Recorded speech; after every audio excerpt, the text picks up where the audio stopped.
Ouais, bien évidemment, c'est un beau chiffre et j'en suis très fier. Fier d'être encore là aujourd'hui après 20 ans de carrière. Mais je ne suis pas du genre à me retourner. Je le ferai une fois que j'aurai arrêté. Et je suis plutôt dedans, donc dans ma carrière et je profite.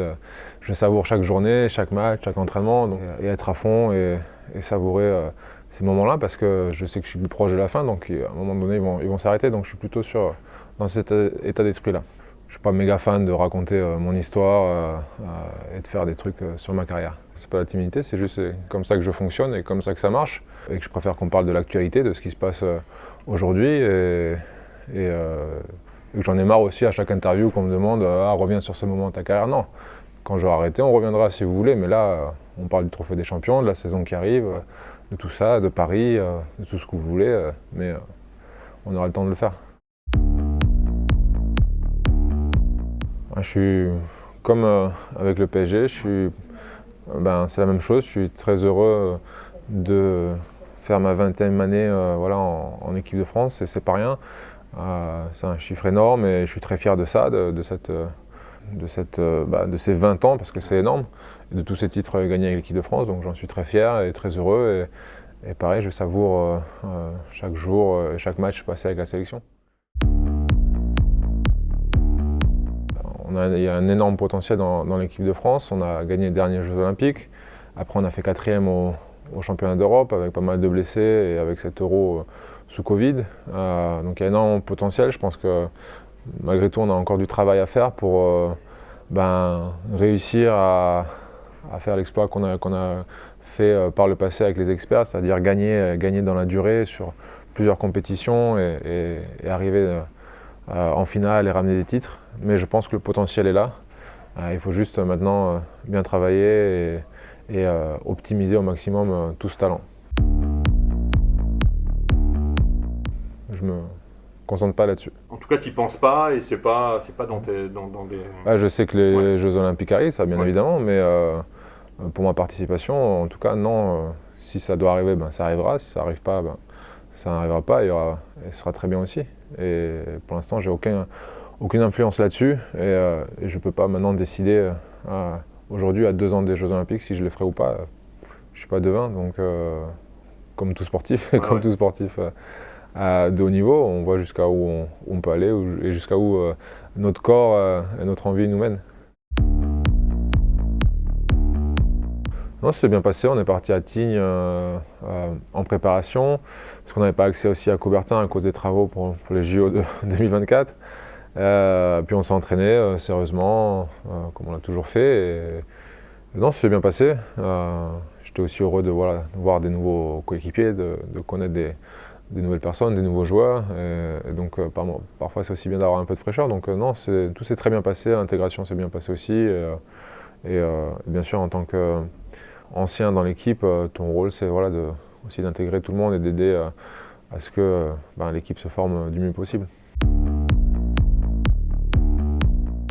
Si, bien sûr, une page s'est tournée.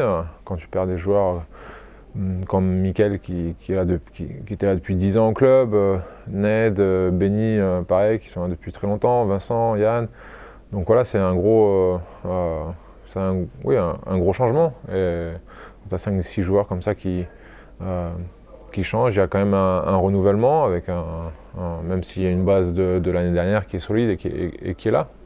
Mais bon, après, c'est le lot de toutes les équipes de sport co de haut niveau et il faut savoir s'adapter.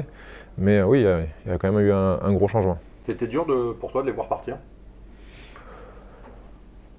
Oui et non. Oui, parce que ce sont plus que des coéquipiers.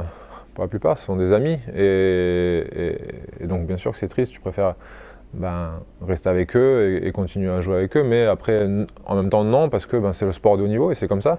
Et on a tous des contrats et on sait tous à quoi s'attendre quand on est athlète. On sait que rien n'est immuable et qu'à un moment donné, on va changer de club, il y a des nouveaux contrats. C'est la vie de sportif de haut niveau. Donc voilà.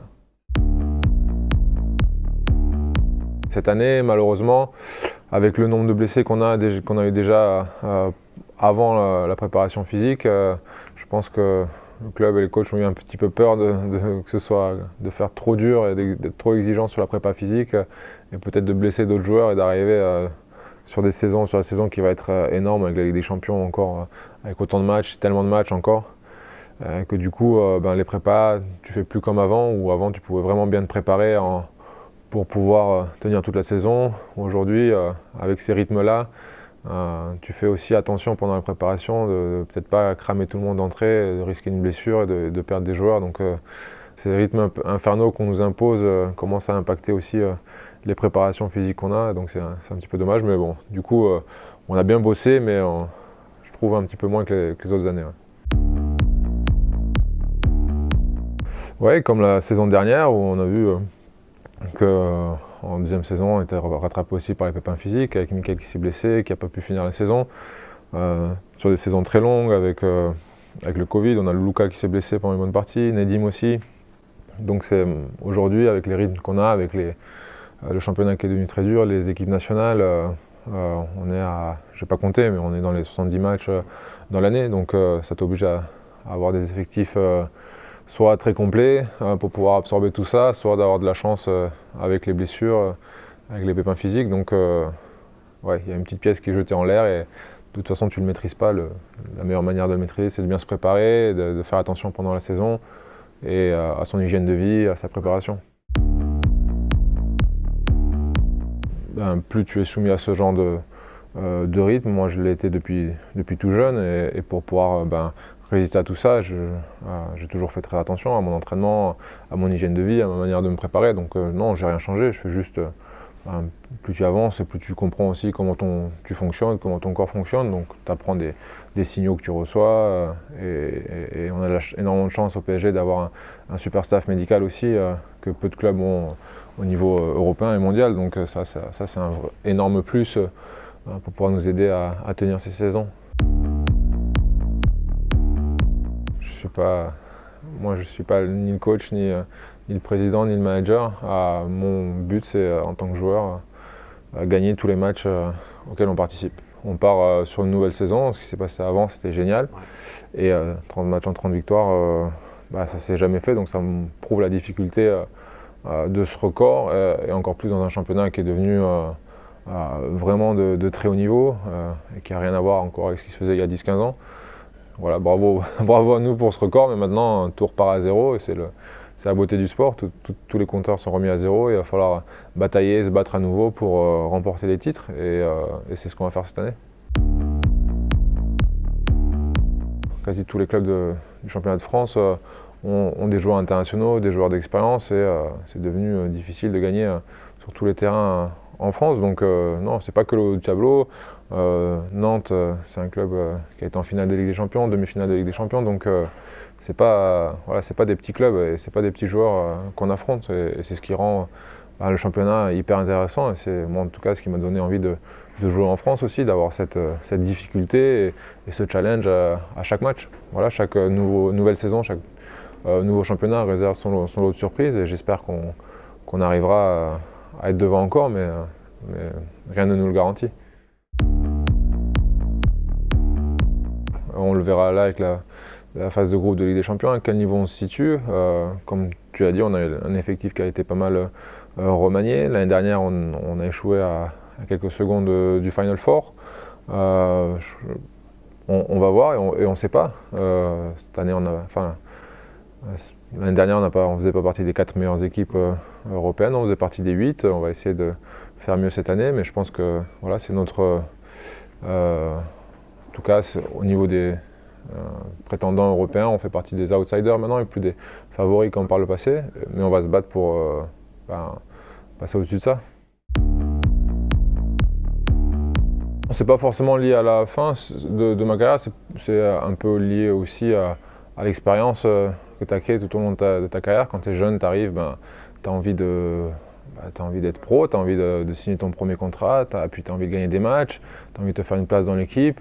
Puis tu as envie de gagner des titres, quand tu en as gagné un, tu as envie de recommencer, puis quand tu as tout gagné, tu as envie de tout regagner de nouveau, puis tu as énormément de pression parce que tu n'as pas le droit de perdre vu que tu as tout gagné, et puis quand tu arrives plutôt vers la fin, tu comprends que tout ça c'est top, mais que tu n'as plus rien prouver à personne, et que tu joues juste pour toi, et que de toute façon, au final, que tu gagnes ou que tu perdes, c'est plus forcément trop ça. C'est plus ça le plus important. Le plus important, c'est d'être bon sur le terrain et de jouer à fond. Et ça te rend même plus dangereux, voilà, que ce soit la cerise sur le gâteau et que la victoire ou la défaite, ce soit plus aussi important qu'avant.